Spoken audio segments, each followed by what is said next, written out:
this I found fascinating. In 2022, a survey from Ancestry.com revealed that more than half of Americans, that's half our country, can't tell you the names of all 4 of their grandparents, which I was fascinated by that. And you said, yeah, I said grandparents, just 2 generations back. That shows me that most people have very little connection to their heritage and really understanding that and knowing that. So I got to thinking about it. I said, okay, I mean, I'm kind of the family historian. Do I know the names of my grandparents? Do you know the names of all 4 of your grandparents, Jay? No. Do you, Will? I was hoping Phil would go first because I figured it'd be easier. Well, I know he could throw his parents' names out. Maybe I know Phil's parents, but on our mom's side, okay, I think I can. I wouldn't know her parents' name. Willie Ezel. Willie Ezel, because you're named after him. But you knew it. I mean, I knew it once I read it in the book, but I didn't know it before that moment. And then remember the mom? Mom's name was well, we called her Banny, or called her Banny. Called her Banny, but her Juanita, and Willie. Juanita. I don't know I don't know her middle name. I didn't either. Oh, I don't know it. I didn't either. Phil, do you know your mother-in-law's whole name? No. Tell him your point, though, Willie. What was your point on But I just thought it was fascinating because even with us... The point is we don't even know. Like, I even read in the book that you could have a group, you could have a room this size full of people. You walk in, you're like, hey, you're chit-chatting, talking. Some of them you'd probably determine you don't even like. You're like, man, these people, they could all be your direct ancestors, and you wouldn't know who they were. Exactly. Which is Wouldn't that be strange, point, you know? right? And I even thought about Mama Hale. Do you know her name? Who was Granny's mother?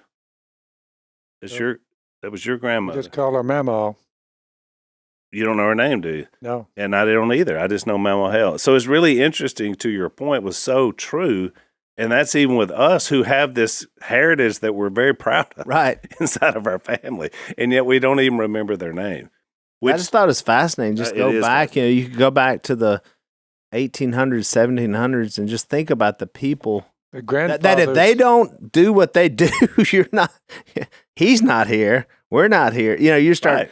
And that the idea of sharing the gospel and having that gospel genealogy was that. Like, do you realize, like if you could go back to like 1750 and you're like in the moment, and they were like 2 people are deciding whether or not they're going to get together. Maybe the parents are saying no, and you're sitting here where you're sitting now, going, "Oh please, don't, make this connection, right, or I don't exist." Right. That whole thing is gone. And I think that's conversations, and the book is highlighted with the ones that worked.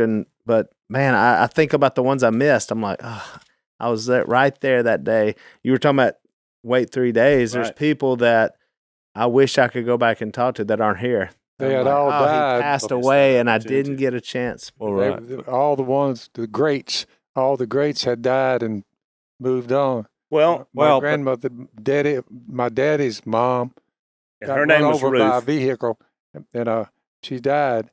But that was just I was just a kid, right?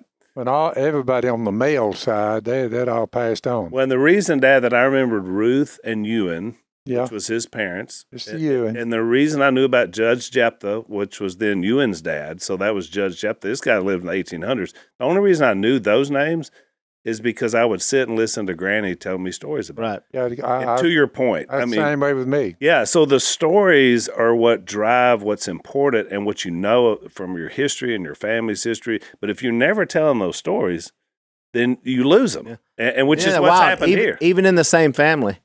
Right. Like, you knew those. I didn't even know that. Yeah. I never knew Ewing or right. Judge Jephthah. I didn't know that. So looking back 100 years now, you'd say, oh, well, Al mentioned that. So obviously Jase knew, Willie. No, I didn't know that, Right. And that's in the same family, which think about the gospel. It's the same way. Like, we just assume people are going to pick this up. You may assume your kids are going to pick it up, and that they may not. It's like you tell different stories that I had forgotten that I would have never remembered. Right. That are not read. Right. But you gave illustration about all the ski boats coming down the river. I mean, when I think back on it, yep, that was a big deal. Oh, y'all would have to, remember that, like, we could hear them coming, like, and when they would turn in that creek, Oh, that was such a vivid memory, and just boom! Remember they would knock them propellers off inside the mouth of Cypress, and we were just a certain sound. It's whing, then it's over. And a lot of them lost their lower units out there. But I do say that does show you God works in among that too. You know, when we just finished Acts 17, we didn't really finish it. We gave a thumbnail of it, but when he says from one man. God, he was explaining the unknown God.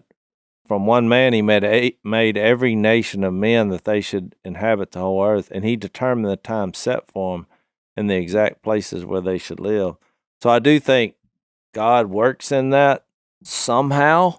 That means something to where, you know, he calls people through the gospel, but it's through spirit-filled people at certain times, and he does raise up leaders to carry the torch. And I think when you combine your family's history with the idea that God works and lives, like he says, in him we move and have our being, I mean, it makes me always feel like this is bigger than we think.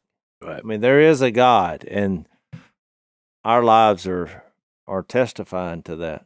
And it's the conversations you have, and you would have these naturally if you went to a family reunion and you were just sitting around and you're eating food and you're talking about, well, what about so-and-so? And somebody brings somebody up, and then you start asking questions. All of a sudden you're learning all this history, that's what I took out of that first chapter, is then you think about how we do that in a spiritual context of how Christ has impacted me, or how he's impacted somebody else, or how that can change your life. And all of a sudden, some people are part of the conversation. They're like, yeah, this is great. I love it. And this guy sitting over here, he doesn't even know who Jesus is. So for him, this is the first time he's even hearing the possibility about salvation and that's the hope. And that's the hope that Phil had, you know, that when the marriage was over, it was really the last ditch ever. That was the only thing that was going to give that whole thing any hope whatsoever. And we had no idea as little kids, we had no idea the impact that was going to have on our lives. In fact, because, well, Jase is in the same boat, I'm in the same boat. Like, I met Corey at Camp Chioka. That was part of the fruit, the church camp, the youth group, all that was part of the fruit of turning their lives around and getting around a group of believers. If that doesn't happen, I'm not at that church camp. I have no idea. And I've been telling this for like a couple of years now, but and everybody I'm talking to literally has been impacted by it because we're talking about it in the context of how our lives have been. So It's just more, you just keep adding on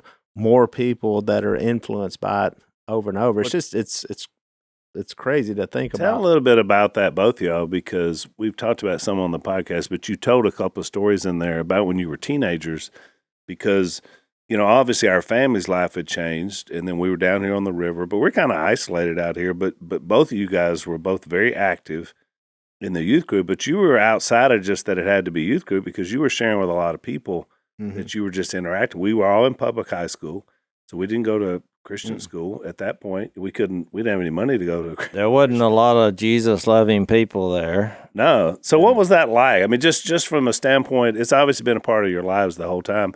But teenagers mostly see themselves as like, man, there's no way I would like that. That would, to them, seems like the most frightening thing ever, to try to share Jesus with somebody at that level. I thought it was the best. One of the best parts of my life was looking at where I'm at now, because I had so much less baggage or stress or distractions. You're just teenagers, you didn't have much going on. So it was, once I got locked on that, and that's where I think the church can be so powerful in discipleship, because then it wasn't just Phil. And in fact, at that point, Phil wasn't like, we were sitting down every day having a chit chat. Dad was preaching to people, and that's where building a business. Mike Kellett, Mike Kellett was our youth director, and he really encouraged that as far as sharing your faith, evangelism. He talked about it every week to us and really gave us, and I learned a thing there about empowerment. Like, he empowered us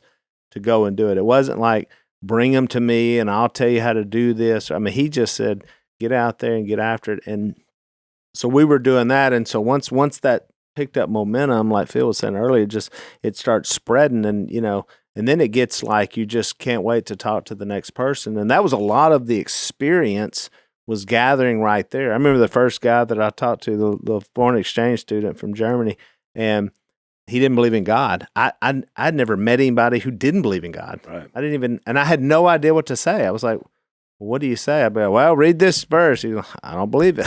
I was like, well, what are you supposed to say to somebody like that? So it was all part of that early experience.